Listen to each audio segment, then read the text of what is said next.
Tahukah kamu bahwa seseorang dengan Down syndrome dulu hanya diperkirakan hidup sampai dengan usia 12 tahun? Tetapi sekarang mereka bisa hidup hingga 60 tahun atau lebih. Apa yang menyebabkan perubahan drastis ini? Dan bagaimana kita bisa membantu mereka menjalani hidup yang lebih bermakna? Banyak yang mengira Down syndrome hanya soal tampilan fisik, tetapi kenyataannya ini adalah kisah tentang perjuangan hidup, keluarga, dan harapan. Yuk kita telusuri lebih dalam apa sebenarnya Down syndrome itu dan bagaimana kita bisa menjadi bagian dari perubahan besar dalam hidup mereka.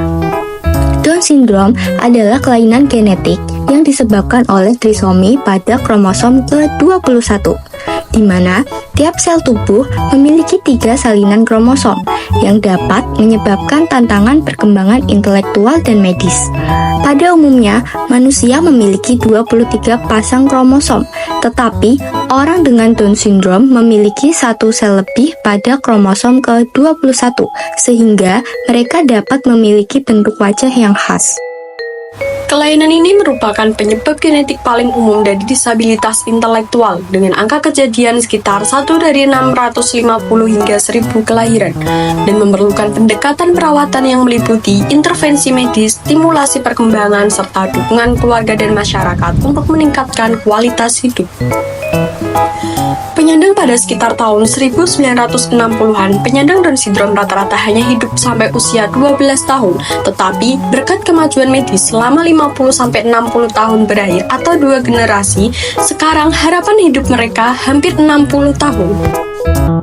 Down syndrome juga melewati 4 tahap kehidupan. Tahap yang pertama adalah tahap prenatal atau sebelum lahir. Bayi dengan Down syndrome terdeteksi lewat screening kehamilan. Prevalensi naik dari 1,1 per 1000 kehamilan pada tahun 1980 menjadi 2,9% per 1000 kehamilan pada tahun 2004. Sekitar 60% kehamilan positif Down syndrome berakhir dengan terminasi, sehingga kesiapan medis dan konseling genetik menjadi sangat penting sebelum bayi lahir. Tahap kedua adalah tahap anak dan remaja pada usia 0-18 tahun.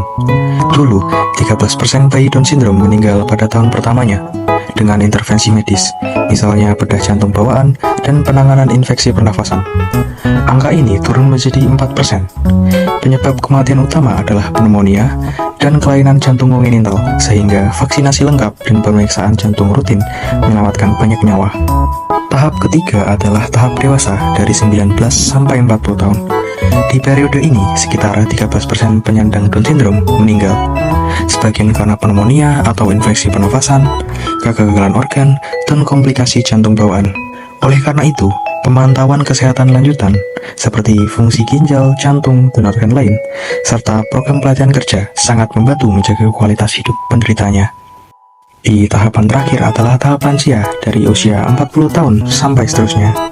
Setelah 40 tahun, angka kematian meningkat menjadi 30%, dengan pneumonia atau infeksi pernafasan dan penyakit arteri koroner sebagai penyebab utama. Bagaimana cara meningkatkan kualitas hidup orang dengan Down syndrome? Yang pertama, dukungan keluarga dan masyarakat dapat menjadi fondasi utama untuk perkembangan fisik dan emosional. Yang kedua, intervensi dini seperti stimulasi motorik kognitif dan terapi gangguan pernapasan atau OSA sejak usia bayi memperbaiki kemampuan fungsi hingga puluhan %. Ketiga, lingkungan inklusif dengan pendidikan terintegrasi dan kesempatan kerja yang disesuaikan meningkatkan kemandirian dan rasa harga diri. Bergabunglah dalam mendukung penyandang Down syndrome karena setiap tahap kehidupan berhak mendapatkan dukungan terbaik.